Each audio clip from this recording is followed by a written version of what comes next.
Yo, what's good, NBA Live basketball gaming community? It's your boy Swaggy Pilino, and we back at it again. It's been a couple of days since I've last engaged with y'all, but man, do we have a lot to talk about.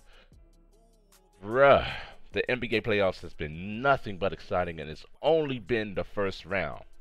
Shout out to those who's been successful advancing to the first round up to this point.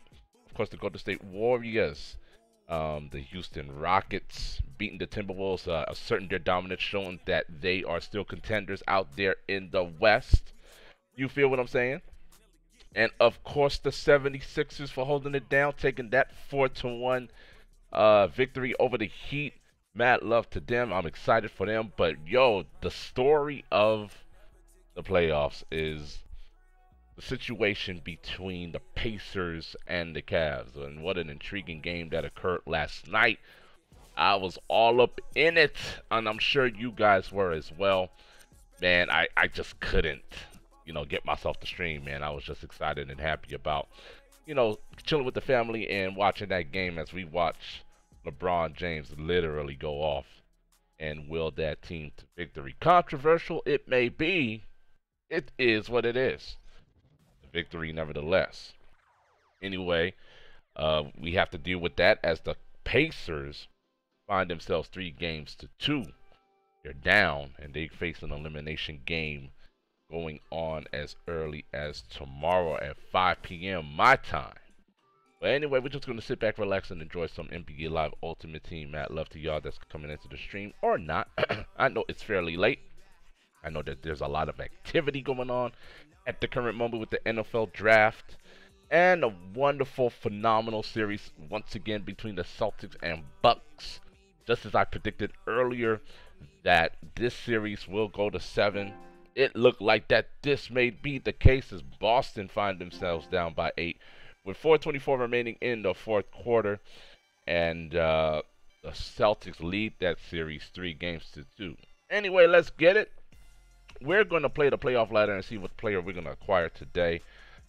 We're almost done with, achieving and acquiring all of the players from the first round in the NBA Live Ultimate Team playoffs stream. So we up in here. Mad love, let's go ahead and win this tip, and let's get with it. Yes, sir. Wonderful storylines taking place in the NBA as well. You can't deny that. Oh, I forgot my Control Freak. I wonder if it feels so different. Alright, let's see how it goes. I'm playing old school today. Oh, he is playing some solid D right now. Hold up. Hold up. He came with it. Alright, let's get it.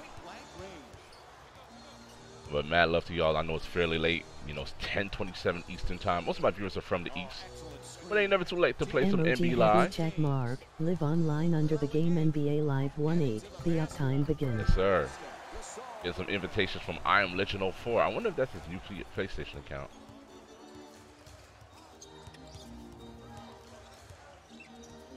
Alright, let's go. Get this up. Yo, Maskizzy, Bully Ball. What's going on, fam? Thanks for coming through the YouTube side of things, man. I was just talking about the impressive victory of the Cleveland Cavaliers playing that bully ball last night. Controversial call, nevertheless. Yo, could have went both ways. I still have the Sixers coming out the East. Gonna see what the Wizards and Raptors, how that series will turn out. Gonna be the true meaning of everything that is playoff basketball there. That interpretation. As I see LeBron James coming down the lane, he's gonna beat Monstrosity. The bank shot is good. Let's get it, LeBron James.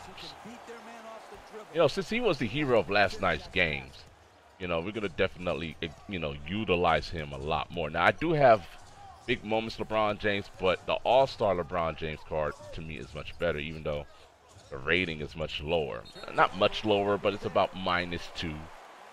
You feel me? So, it's about, I think the All-Star card is 93 overall, but the Big Moments card is 95 overall. But the thing about the All-Star version of his card is he has 99 dribbling, so we're going to go ham right here. Shoulder.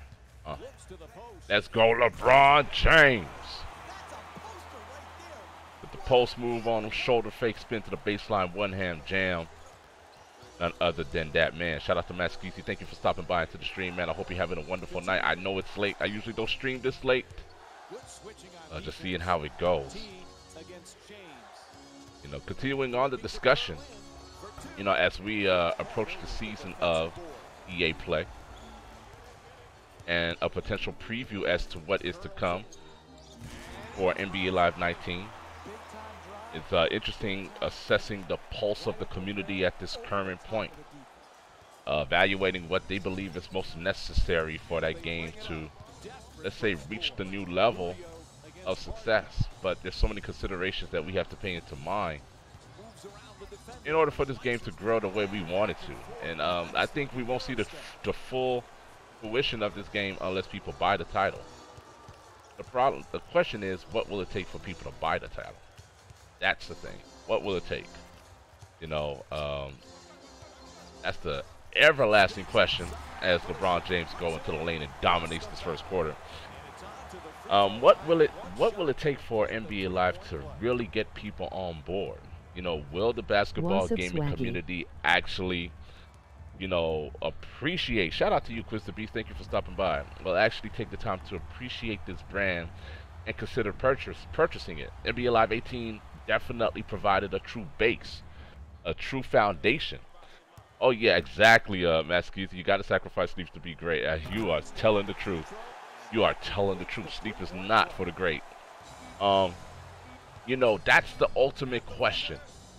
You know, and that's a video that I should definitely, you know, try to pump out there once I learn how to do YouTube.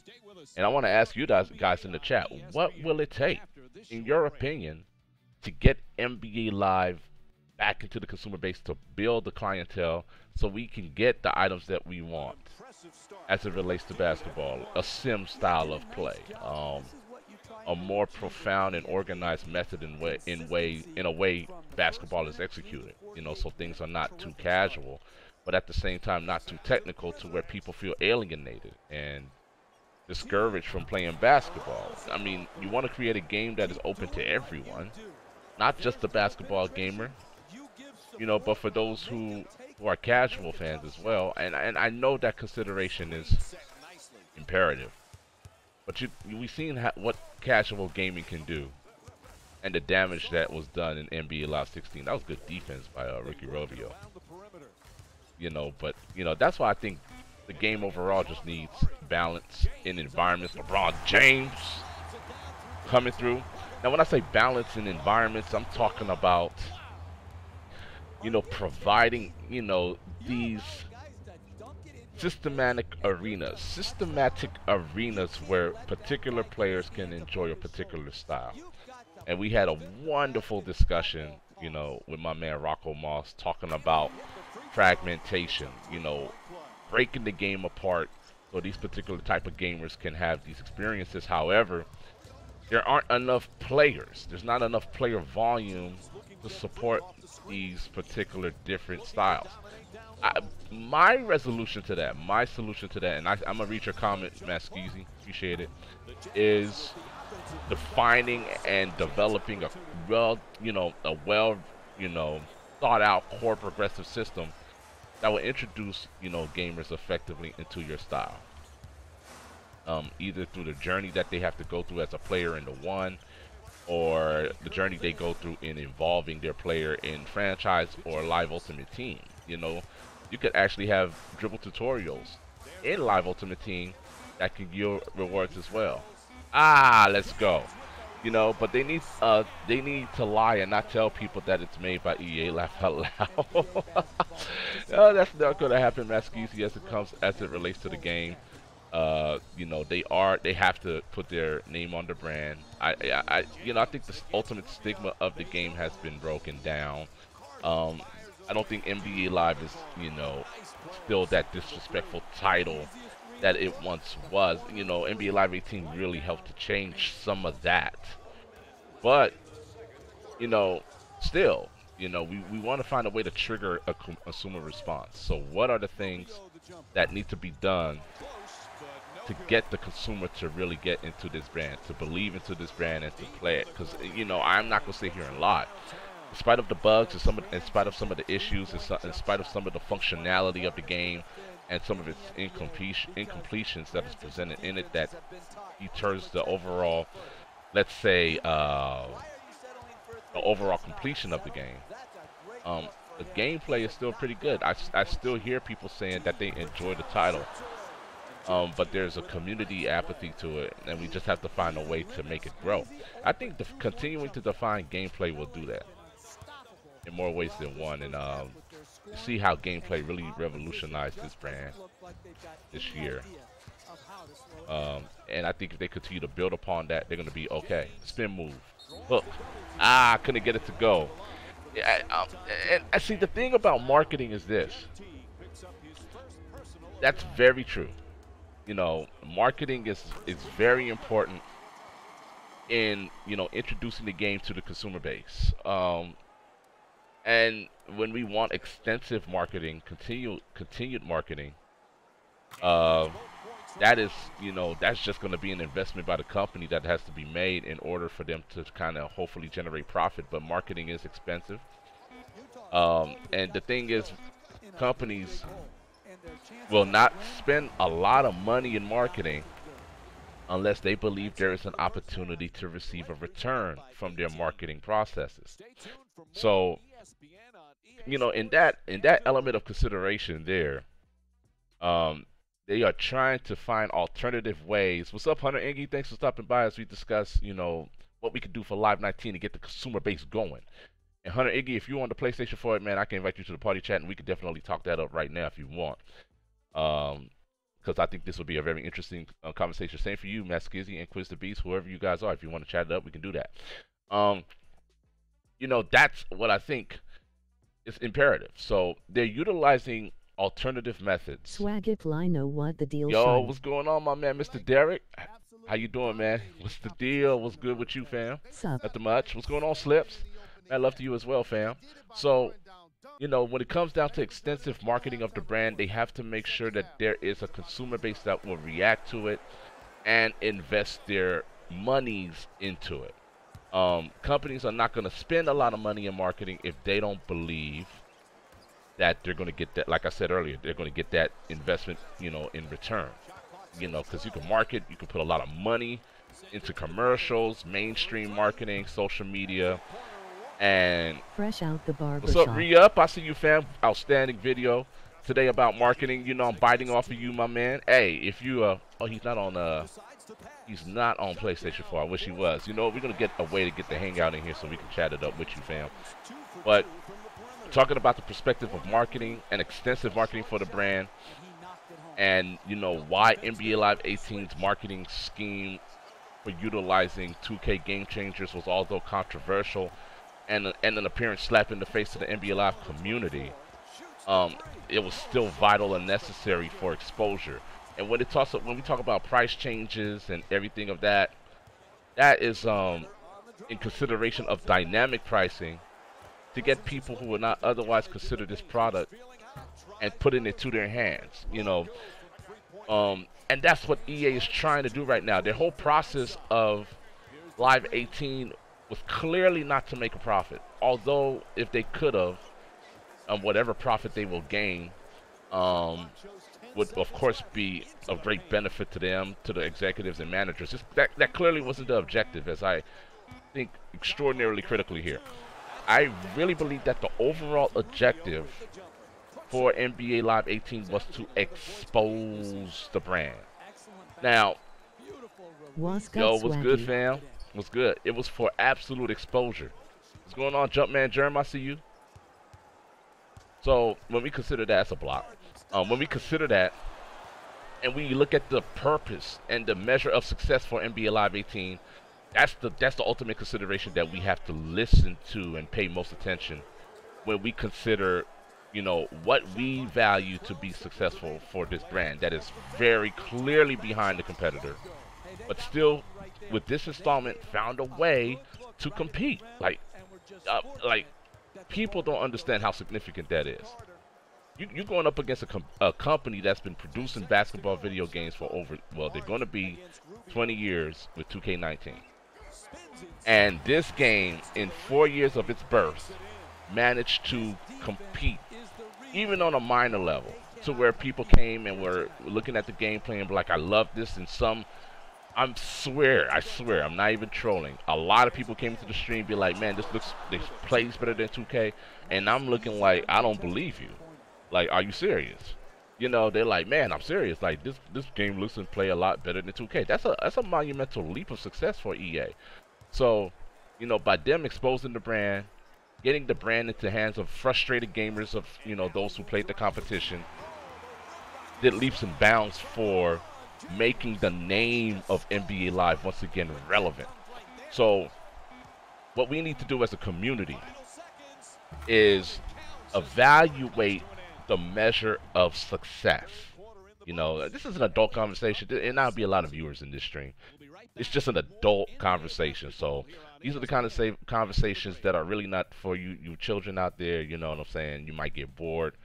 You just want to see gameplay, and I will give that to you while I talk. You know what I'm saying? But for those of us who are the core of the community, like my man Rhea, Ricky, Matt Skizzy, I'm gonna read your comments in a second. Hunter Iggy, you know, Jumpman Jones, Slips, Quiz the Beast, and many others. You know, all of y'all that's out there. You know, this is something that we have to consider. So the measure of success for NBA Live 18, which was apparently the mission, as spoken by Andrew Wilson, the CEO, was to disrupt the marketplace. Now, here's the question to you guys that are in YouTube or even, let's say, on Twitch. Did they do that? Did NBA Live 18 disrupt the marketplace? As we look at what occurred with the competitor and, you know, what occurred with this game, that is the question. Did NBA Live 18 legitimately disrupt the marketplace? Now, in my personal analysis and evaluation of this, there were many paradigm shifts that occurred in the world of gaming that literally helped contribute unto this ultimate disruption. And this disruption actually favors NBA Live in more ways than one, and it's quite ironic because it was a situation that was brought, you know, that was kind of stimulated by EA itself. And then at the same time, you saw other companies literally, as a result of EA really hyperbolically trying to, you know, put this principle into their games in more ways than one, got significantly penalized. And Matt Skeezy say no, they didn't. Okay, that's one response. I will share my response to that and tell you why I'm sharing my theory now. I'm being long-winded, but hear me out. You know, they brought it upon themselves by inserting an excessive microtransaction-oriented game, which was Battlefront 2, in which, you know, that AAA game received a lot of backlash and uproar within the gaming community. And that avalanched in so many ways than one. That significantly avalanched, you know, throughout the whole gaming industry. Now, hear me out. I'm going somewhere with this. As a result of this mega error and ultimate failure in trying to, you know, manipulate their gamers into this pay-to-play scheme and yet charging $60 for it. What's up, Hardwood, man, love to you, man. Shout out to Hardwood Entertainment for coming through. You know, for doing that, the gaming industry changed. There was a lot of games that took precedence in emphasizing the qualitative state of its game and allowing the game to speak volumes, you know, for the gamer to want to invest their funds into it. And then we see the birth of Battle Royale games. And as a result of that, a lot of gamers deserted away and ran away from the competitor. You know, for the first time in a long time, the competitor had a void in basketball gaming where they noticed, you know, let's say gamer participation at an all-time low. I would have to assume that because that survey question was damning. Exactly, Matt Skizzy. 2K left the door wide open because of the same debacle that hit EA, that exposed the gaming industry for trying to manipulate their gamers to play this pay-to-win model. You know, the 2K community frowned upon that same model as well. Although they still play it, they support it still. The consumer base took a hit, and this left the door open for NBA Live 18. And a lot of exposure came to the product. in more ways than one, whether it's through, positive talk, negative talk. The air of NBA Live was well spread out. And this was evident when we saw, I don't know which month it was, it might have been February or January of this year, that in the PSN store, NBA Live was in the top, I think, 5 of downloads. Yeah, it was in January actually when they dropped down the price. Top 5 in downloads for their basketball game. That's important. Now people may downplay that. They were like, yeah, it's because they dropped the price to $5. Let's keep it real. They dropped the price down before, not as low as $5, but they dropped the price down before, and it never been a top 5 PSN buy. Never. Facts. Yeah, you feel what I'm saying? So with that exposure, and with the increase of community activity, the increase of content creators coming in, believing in the what I call the ministry of NBA Live, whether they're controversial or not, you see these people echoing NBA Live 24/7, 365. That is the pulse of the game.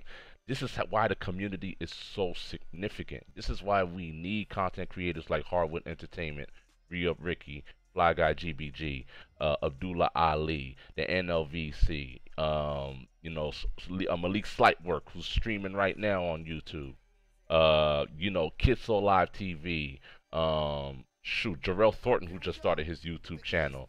You feel what I'm saying? We need these NBA Live content creators to continue to pulse the game and play the game competently. The issue that we had for a very long time when it came down to NBA Live is when the game was broadcasted for people to see it for the first time, these people did not know what the hell they were doing. Now, you know what? I'm gonna just keep it street with y'all because it's an adult conversation. These people didn't know what the fuck they were doing. So, I mean, one way to present an item is to make sure, as we talk about marketing, you know what I'm saying? As we talk about marketing, one thing that's very important about marketing, if you look at an infomercial, right? 4 viewers. That love to y'all. 4 emoji alarm Yes, sir. clock. 2 If 2 and you 1 listen S. to an infomercial, the person that is presenting the product knows that product inside and out, right? And matter of fact, they'll supply unto you demonstrations to show why this product will be beneficial to you in your life if you decide to buy it. And not just only that, they have testimonials and everything else of the sort. So when you have individuals who does not play the game on a regular basis, showing the game to a basketball gaming community who are incompetent in that particular brand, have no knowledge about its conceptual base of gameplay, presenting it to eyes for the first time to see, people are going to be extraordinarily critical about the game. And that can affect sales as well. I want you to put me in an infomercial. Say, for example, put John Legend, he's very influential in the world of music, in an infomercial. And have him present a product that he knows nothing about because he never divulged into it. He never consumed it. He never used it in his daily life. And they put him in the spot like, okay, bruh, you know about this product. I know you've never used it. You hardly even, play it, whatever. But I want you to present this to the audience. That product would not sell. Doesn't matter who it is. It doesn't matter who it is. It could be Donald Trump. It's not going to sell because it's not being presented competently for people to understand the benefit of its use. This is where marketing is improved, and this is why I am happy about the selection of individuals they chose to be out there to present the game. It's a responsibility in that element of marketing that I hope will work. If people can show how the game is played competently, that ministry of NBA Live will translate upon a wide audience base who see the good principle of the game. People who are not playing the game and trolling it just to shoot these weird, crazy-looking three-point shots or whatever, but they're actually playing basketball. They're actually, being conscious about what they're doing, and they're playing the game the right way. If they have that type of presentation for NBA Live, that alone will influence sales. How many times you guys have people in your streams see NBA Live being played the right way, and because of how you played the game, we're talking about the NBA Live Did you community, pull any we're moments about to do players that this right week? now. And we're talking about you guys right now. How many times they've come into your streams or come into your videos and said, you know what? I like the way this game looks. I am going to what? Buy it. This is why the NBA Live community is important. This is why I will support the NBA Live community on a continual daily basis. I will support anybody who is coming over to create content for NBA Live because I need you to be competent. Yo, although you might not be mainstream with your presentation, they know who those individuals of the NBA Live community are. A lot of people like watching me stream. Exactly. And that's the influence. That's the real brand of marketing. That's where people are going to get the real. You know, when it comes down to a product and its overall analysis, okay, I do appreciate a commercial. Don't get me wrong, right? But I don't always trust commercials for multiple reasons. Same goes with 2K. I ain't never gonna pre-order another video game. People come to my stream to ask or get info about the Exactly. game. I ain't gonna never go and pre-order a game unless I see the consumer reports, how people feel about the product. That's what I do in real life before I make a mega investment into anything, whether it be a house or a car, you know what I'm saying, or even a television, bruh. Don't you read up on it before you buy it? You don't just hop up in the store and like look at the TV and say, okay, that one. No, you want to know the specs. You want to know, what it can do. What is some of its features? In order for you to do that, you have to know the product. But you see, this is the error in marketing. You have people bringing out the product, but like I said, their objective was exposure, and they were successful in that. Don't get me wrong. But when you have people who are incompetent upon the game because they don't know it, presenting it to a broad audience, it's not going to sway the market. It's not going to influence them. You have to let the game speak for itself by having people who know how to play the game play it the right way. You know what I'm saying? Like instances like that. You feel me? Competent gaming that will speak for the game, that will speak for the developers, that will speak for the producers. And that's what they're going to try to do this year. That's what they're going to try to do this year. But I want to encourage you guys, the NBA Live community, when this game first come out, because don't get it twisted, you guys. Let's just be real. There's not that many of you guys in here. 2K is going to drop that fire. I'm just going to tell you that right now. 2K is on the verge of a 20-year anniversary. They dropping this survey because they are very good at analyzing data, and they are very good at understanding what is it exactly that the community wants, and they will tickle their fancy to get these people to buy the product, whether it's good or not. And then you'll hear the complaints later, but they will get them sales because their marketing is outstanding. This did not happen overnight, though. The history of 2K and their sports games have reached epic failures. Don't get it twisted. 2K, Take-Two Interactive has had epic failures in marketing when it came down to their sports games. And with continued failure, they mastered marketing. Same was going to happen for NBA Live. They're going through the trials right now of understanding what it takes to really gravitate an audience. But they're going to get it right. But let me just tell you about some of the failures Take-Two Interactive had. You guys in the chat can tell me. Check this out.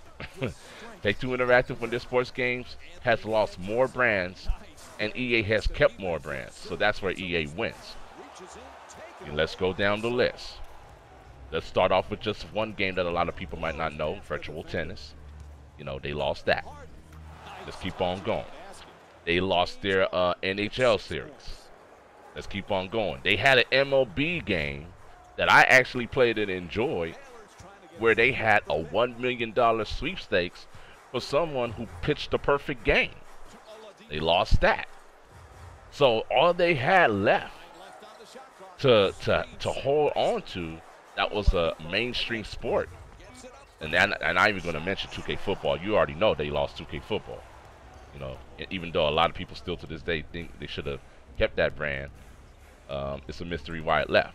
2K always been bad You with know. marketing. If it wasn't for YouTube content creators in 2012. Hey, now my man talking wisdom. I have to pause it right there. Now you just fed exactly into what I was getting ready to say. History always repeats itself, you guys. History always repeats itself. If in the world of Twitch, my man Paco The Morris. game with much exposure. Exactly. Now you just echoing what I'm saying. See, now we going back full circle. You hear what my man Paco Morris said. I'm gonna read his comment again. He said 2K Take Two Interactive has always been bad with marketing. If it wasn't for YouTube content creators in 2012, the game would not have had much exposure. You don't think EA knows this? EA is simply repeating history in their marketing scheme to get back into the basketball gaming community. They're taking the 2K route. Paco Morris, you got eyes of wisdom, bruh. Thank you for being in the stream, in this adult conversation. This dude just basically nailed it, what I was trying to say in the past couple of hours. Oh, my stream went bad. Oh, damn, that's not good. Hopefully you can get it right. Let me turn the settings. If y'all still in YouTube, let me know. Let me turn the settings down a little bit. Let me go down to, let's say, 1300. Fine, okay. 2K lucked up on the birth of sports YouTube gaming. Yes, sir. They did. Damn. I hope you guys are okay over there in the world of YouTube. It's just that my stream went bad. I'm trying to. At the time. Exactly. Oh, bad pass. Oh, bad pass right there. All right. Didn't know my stream was that bad. What the hell's going on right now? It's still bad. Yo. This sucks. This sucks for real. All right. Just when it was getting good on YouTube, man, my stream goes bad. Goes really bad. All right. Just endure it. I might have to refresh it. Something is causing significant drop frames over there. Is this master? No, this is not the master challenges. Isuri Goat. This is I think we're going for. Actually, this is just a live Ultimate Team playoff challenge. But I can conquer the masters for you. I just have to be eligible for them. You feel me? Got to be eligible. Yeah, I don't know what caused my YouTube stream to go so bad and why the kilobytes are so low on YouTube right now. I think my internet's tripping. That is really weird. Alright, I'm going to have to adjust my YouTube settings, you guys. But those of you on the world of Twitch, you broke it down, bro. You broke it down, Paco Morris. You stated facts right there. Real talk. That Corver is sick glitch from 3. And that Corver is fire, man. I'm telling you. 11 seconds remaining on the 24. Oh, he beats the defender. All right, here we go. Hard against Oladipo. Pull up. Nice pull-up jump. Ah, couldn't get the bounce. Offensive rebound for a second chance opportunity. James is using the screen, looking to get free. Now he Oh, accelerates. foul right there. So exactly right, Paco Morris. Their whole issue. Yo, how is it going over there in the world of YouTube, body bags? My stream seems to have went bad. I don't know what's going on with my stream or my computer right now, but it looked like it's going bad. LeBron is absolutely clutch, and it disturbed my conversation too, man. But don't worry, we're gonna hit this topic again in real time. You know, mad love to y'all. Hope it's going okay over there. I'm gonna look at it myself and try to analyze it. Let me see here, because I was